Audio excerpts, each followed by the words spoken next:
Hi friend, welcome to my channel. আপনারা যারা শুশুনিয়া পাহাড় বেড়াতে এসছেন তারা শুশুনিয়া পাহাড়ের পাশেই মুরুতবাহা ইকো পার্ক ও শিশু উদ্যান আছে, সেটায় অবশ্যই একবার প্রবেশ করবেন। এখানে প্রবেশ করতে প্রবেশ মূল্য লাগে 20 টাকা। 20 টাকার বিনিময়ে আপনি প্রবেশ করুন এবং এখানের যে প্রাকৃতিক সৌন্দর্য তা উপভোগ করুন।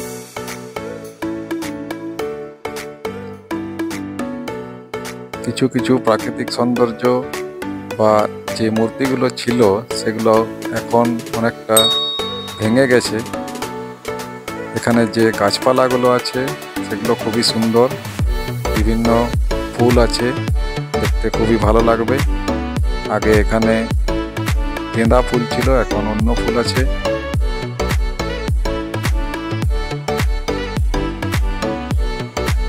এখানে অনেকগুলো কটেজ আছে।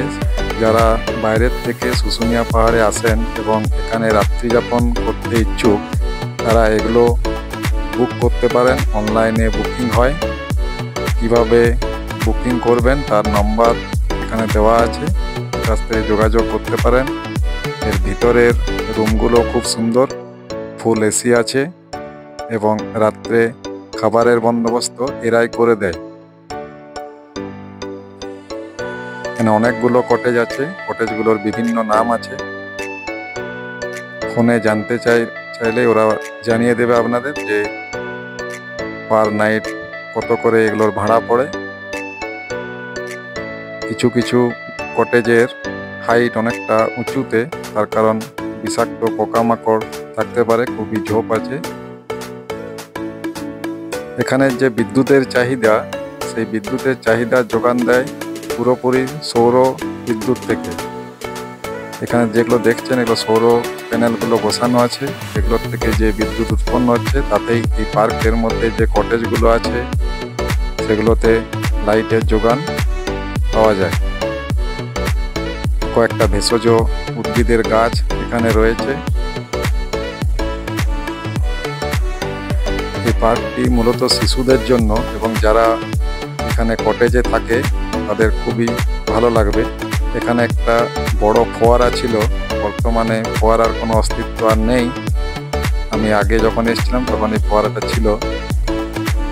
বাচ্চাদের কয়েকটা খেলার যন্ত্র আছে, দোল খাওয়ার যন্ত্র আছে, আরও কিছু কিছু যন্ত্র ছিল যেগুলো বর্তমানে নষ্ট হয়ে গেছে, কিন্তু এগুলো এখনও দেখছি যে সারানো হয়নি, এগুলো ভেঙে গেছে পুরোপুরি। একা বসে আছে, এর সাথীর বসার জায়গাটাও ভেঙে গেছে। গাছগুলো খুব সুন্দর, মাঝের যে রাস্তাগুলো সেগুলো ভালোভাবে কংক্রিটের বানানো। বাচ্চাদের দোল খাওয়ার এবং স্লিপারগুলো রয়েছে, এগুলোতে বাচ্চারা খুব আনন্দ উপভোগ করে। কোনো কিছু না পেয়ে আমরাও একটু আরাম করে নিলাম, যদিও এগুলো বাচ্চাদের জন্যে, বড়দের না চাপাটাই ভালো।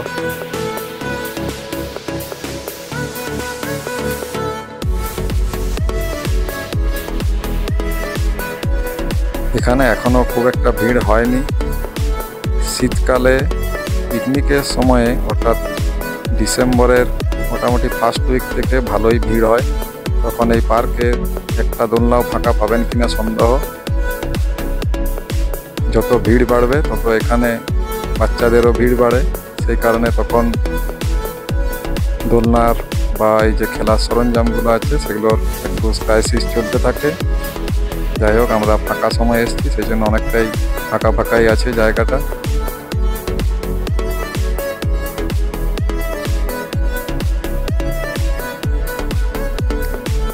আপনারা শুশুনিয়া কিভাবে আসবেন তার যদি ভিডিও দেখতে চান তাহলে ডেসক্রিপশনে দেওয়া আছে, পারলে দেখে নেবেন। এবং শুশুনিয়াতে আর কি কি দেখবেন সেগুলো ওই ভিডিওতে দেওয়া আছে।